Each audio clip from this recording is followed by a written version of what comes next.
Bismillahirrahmanirrahim. Assalamualaikum warahmatullahi wabarakatuh. Asyhadu an la ilaha illallah wa asyhadu anna Muhammadar Rasulullah. Allahumma shalli ala sayyidina Muhammad wa ala ali sayyidina Muhammad. Raditu billahi robba wa bil islami dina wa bi Muhammadin nabiyya wa rasulah. Rabbi zidni ilma warzuqni fahma. Amin ya rabbal alamin. Masih bersama saya Muhammad Rifki Abdul Razak. Pada sesi kali ini kita masih di pertemuan kelima kuliah mekanika tanah 1, di mana pada bagian ini kita masuk ke bagian kelima atau bagian terakhir.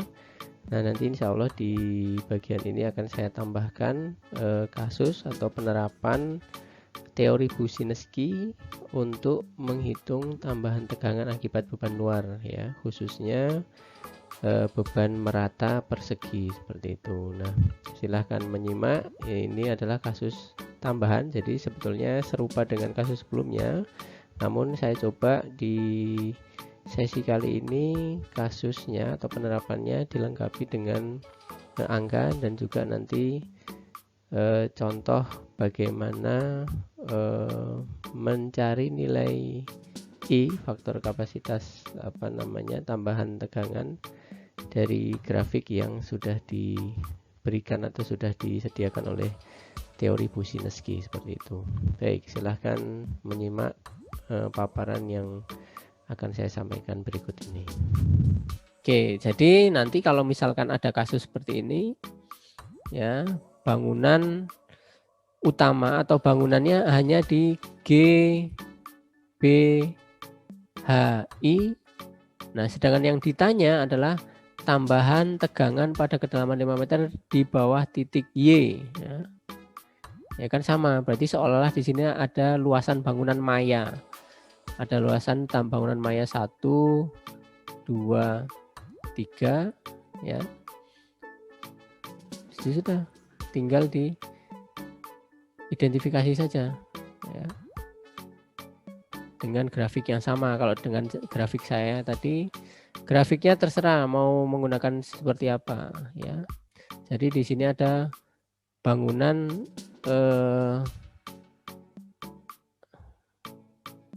tegangan beban merata adalah 100 kPa, 100 kPa. Baik bangunan merah maupun bangunan coklat ini sama-sama 100 kPa. 100 kPa itu berarti 100 kN per meter persegi. Sedangkan yang ditanya itu adalah di titik Y ini, ya. Ya berarti tinggal diidentifikasi saja dengan cara yang sama yang tadi saya katakan tadi. Ya. Nomor, kemudian di sini luasan, ya. Titik yang ditinjau adalah Y. Maka luasan pertama adalah total C, B, A, Y ada di luasan. Nah, tinggal identifikasi B-nya berapa, ya. B-nya itu adalah berarti ini, ya, 15. Nah, berarti bisa dihitung M-nya berapa. M-nya, Z-nya tadi, Z-nya adalah 5 meter, ya. Nah, Z-nya adalah 5 meter. Kedalaman yang ditinjau adalah 5 meter, kemudian Q-nya adalah 100 kPa, ya. Nah, berarti ini adalah M-nya 3. Ya, jadi berapa tadi? Z-nya 5, ya. Kemudian Q-nya 100 kPa. Jadi tadi tinggal diidentifikasi B-nya tadi di sini 15, M-nya 3, kemudian L-nya itu 10 meter di sini. Maka N-nya adalah 10 per 5, berarti N-nya 2. Bisa dihitung nilai I-nya, dilihat dari grafik, ya. Ya, dilihat dari grafik nilai I-nya berapa. Sehingga nanti bisa dihitung delta sigma di titik Y. Ya, ini nomor 1, ya. Itu berapa nilainya, tentu saja keterangan positif, ya. Yang pertama ini bisa dihitung. Besarnya apa? Besarnya adalah delta sigma adalah Q kalikan I0. Ya, Q-nya berapa? Q-nya 100. Ya, I-nya nanti tinggal dikalikan sesuai yang hasil dari grafik. Oke. Bahwa ternyata luasan CBAY ini kan ada luasan berlebih yang kita hitung padahal tidak ada bangunannya, yakni luasan 1, luasan 2, luasan 3. Ya berarti harus kita kurangkan dengan cara yang sama seperti tadi ya. Ya, luasan 1 plus 2 karena Y-nya harus dipojokkan kan, berarti C G E Y ya, Y-nya harus ada di pojokan. Identifikasi B-nya adalah 5 ya, ini. Kemudian M-nya berarti 5 per 5 1. M adalah apa tadi? B per Z, sedangkan N adalah L per Z ya. Kemudian L-nya berarti di sini L-nya adalah 10 meter ya. 10 meter berarti N-nya 2. Nah, kecil dari grafik bisa diketahui nanti nilai I-nya berapa. Karena sebagai pengurang 1 dan 2 ini nanti bisa dihitung, ini nilainya negatif. Ini tadi luasan berapa? Luasan 1 dan 2. Nah, yang belum dikurangkan adalah luasan 3. Mau tidak mau 2 ikut disertakan lagi. Jadi luasan 2 plus 3 digabung. Berarti luasannya adalah ini D F A Y. D F A Y. Tinggal identifikasi. Ini 15 berarti 3. L-nya itu adalah 5 berarti ini N-nya 1. I-nya bisa dilihat dari grafik nanti berapa. Delta sigmanya bisa dihitung berapa karena sebagai pengurang ya nilainya negatif. Ini untuk luasan berapa tadi? 2 dan luasan 3. Nah, 2-nya ini kan kita 2 kali kurangkan. Berarti luasan 2 harus kita tambahkan agar nilainya nanti menjadi positif, menghilangkan dari salah satu ini. Ya, tidak lain berarti nomor 4 luasan 2. D H E Y. B-nya besarnya berarti ini ya, dari sini ke sini 5. Maka ini 1. L-nya juga 5. Nah, L-nya ini adalah 5 sekian. Maka N-nya juga 1. Nilai I bisa dilihat dari grafik. Tegangan bisa diketahui. Nilainya positif. Untuk ini adalah luasan kedua untuk menghilangkan salah satu ini ya. Nah, sehingga nanti delta sigma totalnya ya berarti tinggal dijumlahkan ya, tinggal dijumlahkan ini nilainya berapa. Oke, seperti itu kira-kira. Atau nanti dalam bentuk tabel yang lain juga bisa, bentuknya seperti ini ya. Ya, intinya kan sama. Luasan ini total positif. Kemudian ini area pengurang tadi. Nah, di mana di sini ada 2 area yang harus di area luasan YAFD maupun YEGC ini di dalamnya ada luasan YEHD. Di sini juga ada komponen luasan YEHD, sehingga harus ditambah lagi dengan nilai positif untuk luasan YEHD seperti ini. Ini tinggal dibalik saja arah baris dan kolomnya dibanding yang saya buat tadi ya. Jadi tidak lain tegangan totalnya, tambahan tegangan totalnya itu adalah penjumlahan dari nilai tegangan total akibat luasan yang masing-masing tadi. Nah, seperti itu. Nah, ini untuk menyelesaikan pertanyaan yang nomor 1. Nah, kemudian untuk menyelesaikan pertanyaan nomor 2 ya, jadi pertanyaan sama. Ulangi pertanyaan nomor 1, artinya tegangan yang terjadi di titik C ya, di titik Y ya. Ya, jika area di sebelah kanan ditambah sebesar 100 kPa, berarti yang tadinya ini sama-sama 100 kPa, khusus luasan yang kanan ini ditambah 100 kPa untuk soal pertanyaan nomor 2 ya. Ini plus 100 kPa. Ya. Nah, jadi kalau misalkan mau kita pisahkan, berarti yang di sini 100 kPa,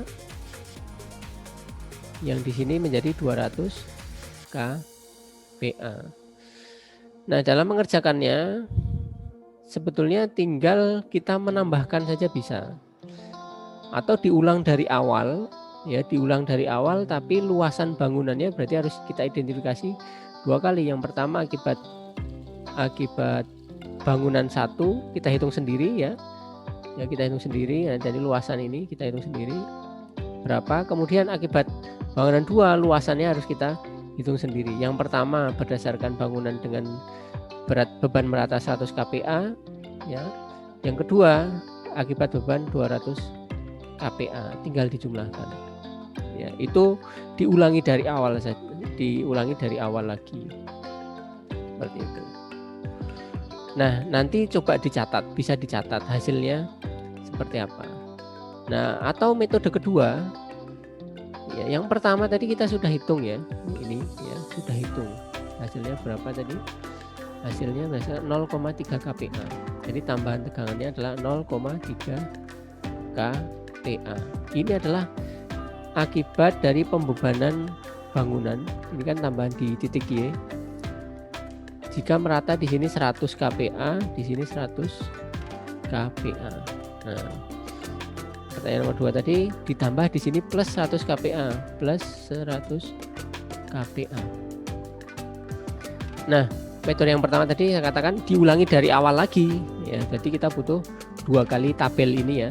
Tabel ini kita butuh 2 kali. Yang pertama adalah untuk beban 100 kPa ya, jadi akibat luasan GJIH. Nah, dari tabel kedua akibat beban 200 kPa dari luasan bangunan JBFI. Nah, tinggal nanti dijumlah ini dan ini dijumlah. Atau akibat beban 100 kPa dari 2 bangunan ini sudah kita hitung ketemu 0,3 kPa. Nah, ini tadi tinggal ditambahkan seolah-olah ada tambahan bangunan baru lagi di JBFI ditambah 100 lagi, nanti tinggal ditambahkan dengan 0,3 kPa ini. Nah, itu bisa dicoba nanti di cross checkkan hasilnya sama atau tidak. Mestinya kalau dari logikanya sama ya, jadi 0,3 udah oke ya. Jadi ini akibat beban 100 kPa masing-masing tadi, ini kan 100 ya, itu ketemu berapa tadi, tambahan tegangannya adalah 0,3 kPa. Nah, pertanyaan kedua, jika pada luasan JBFI itu ditambah 100 kPa ya, ya sudah, berarti kita tinggal analisis yang ini saja. Nah, dianggap berarti ini tidak ada ya, karena sudah dihitung tadi. Ini juga sudah dihitung lagi. Nah, ternyata ditambah 100 kPa, berarti luasan ini kita anggap tidak ada ya. Tinggal identifikasi ulangan ya. Jadi luasan nanti CBAY nanti diidentifikasi, B-nya berapa, L-nya berapa, M-nya berapa, N-nya berapa, I. Nah, ini tambahan tegangannya berapa. Nilainya positif nanti. Ya. Kemudian kedua sama tadi dikurangkan, berarti luasannya dikurangi, nanti harus ditambah di sini berarti nanti. Nah, misalkan ini titik A, B, C, D, E, F, G, H, I. Ini I ya tadi. J. Katakanlah ini titik K gitu ya. Titik K. Ya, berarti sebagai pengurangnya itu adalah luasan C, J, K, Y ya. C, J, K, Y identifikasi, B-nya berapa, L berapa, M, N, I bisa dihitung sebagai pengurang berarti negatif. Nah, ketiga adalah ini yang belum dikurangkan, berarti luasan D, F, A, Y, D, F, A, Y, D, F, A, Y identifikasi semua ketemu, nanti nilainya negatif sebagai pengurang. Nah, karena tadi bagian luasan ini 2 kali ya, kan tadi sini sudah dikurangi, di sini sudah dikurangi, sedangkan luasan ini 2 kali pengurangan tadi ya. Nah, berarti harus kita hitung lagi luasan 4 adalah D misalkan I K Y, ini identifikasi nilainya positif. Nah, nanti berapa tambahannya akibat tambahan tegangan, akibat beban 100 kPa tambahan tadi di sini berapa? Misalkan ketemu 0,05 ya kPa atau 0,05, ya berarti ini tinggal ditambahkan lagi di nilai yang 0,3 tadi. Nah, ini coba nanti bisa di cross check dengan metode kalau dihitung dari awal seperti itu. Baik, kira-kira seperti itu perhitungan tambahan tegangan akibat beban luar pada bangunan ya. Ada beban titik, beban merata. Beban merata sendiri ada beban persegi, ada beban lingkaran dan selanjutnya. Nah, kemudian nantinya dalam kasus di lapangan mestinya ya, ketika ada kasus yang memberikan denah yang gabungan, jadi ada di sini ada beban persegi, kemudian di sini ada tangki, kemudian misalkan karena ini selasar misalnya, di sini ada beban kolom ya, ada beban kolom ya, beban titik, ini Q-nya misalkan ada 100 kPa, di sini misalkan ada Q2 besarnya ada 50 kPa, beban tangki ya. Nah, ini ada beban kolom masing-masing K1 misalkan ada 20 ton atau 20 kN ya. Di sini ada K2 besarnya bebannya adalah 20 kN juga misalnya. Mohon maaf. 20 kN juga. Nah, misalnya ya, di titik ini ada pertanyaan, di titik ini akan saya buat satu fondasi ya, fondasi telapak pada kedalaman misalkan Z-nya pada kedalaman 3 meter ya, pada kedalaman 3 meter.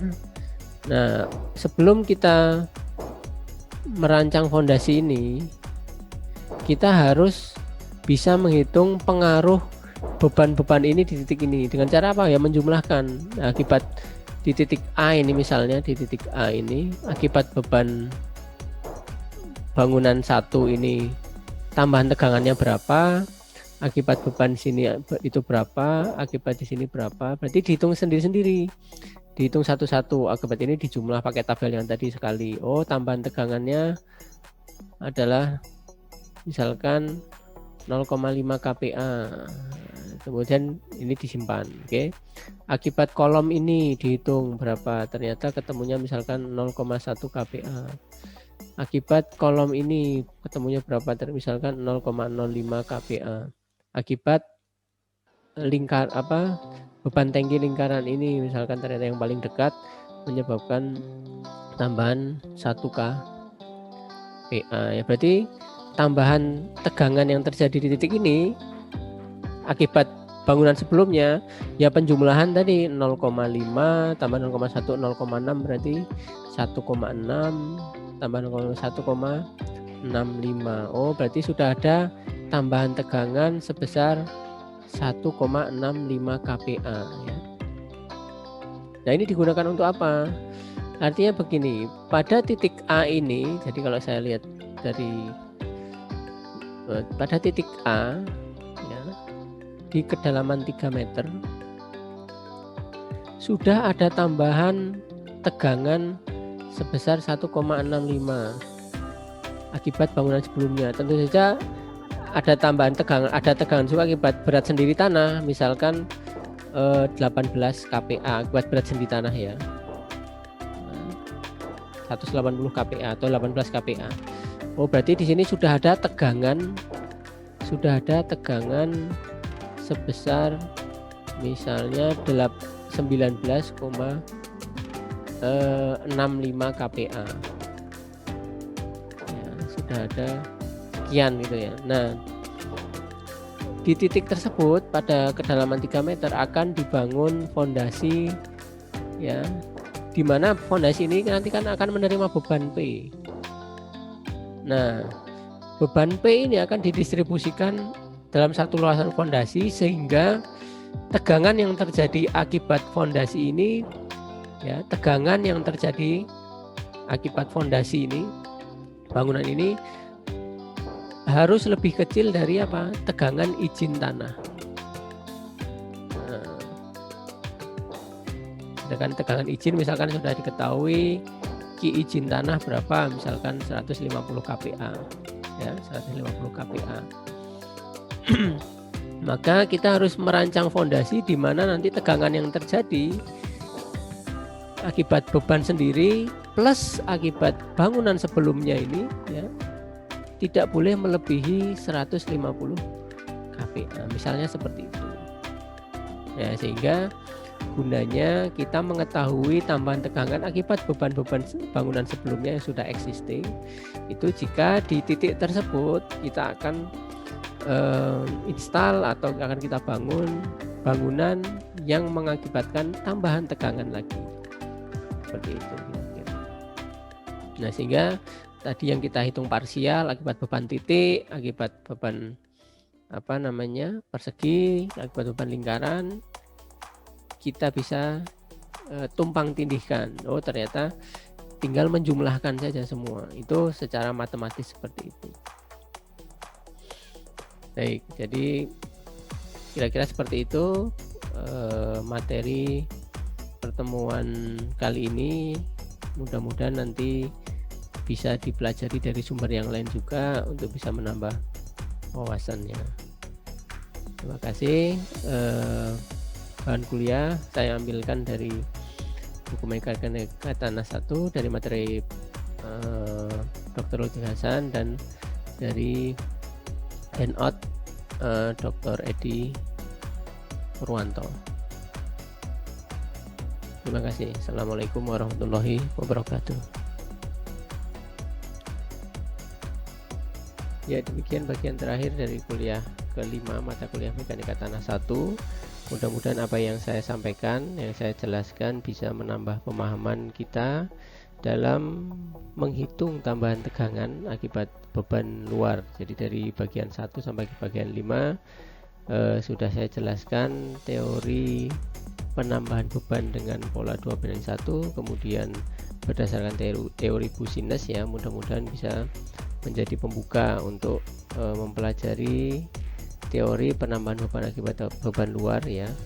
Meskipun nanti masih ada banyak lagi metode-metode yang lain, salah satunya nanti ada metode dari Westergaard ataupun yang lain yang belum bisa saya sampaikan di video kali ini.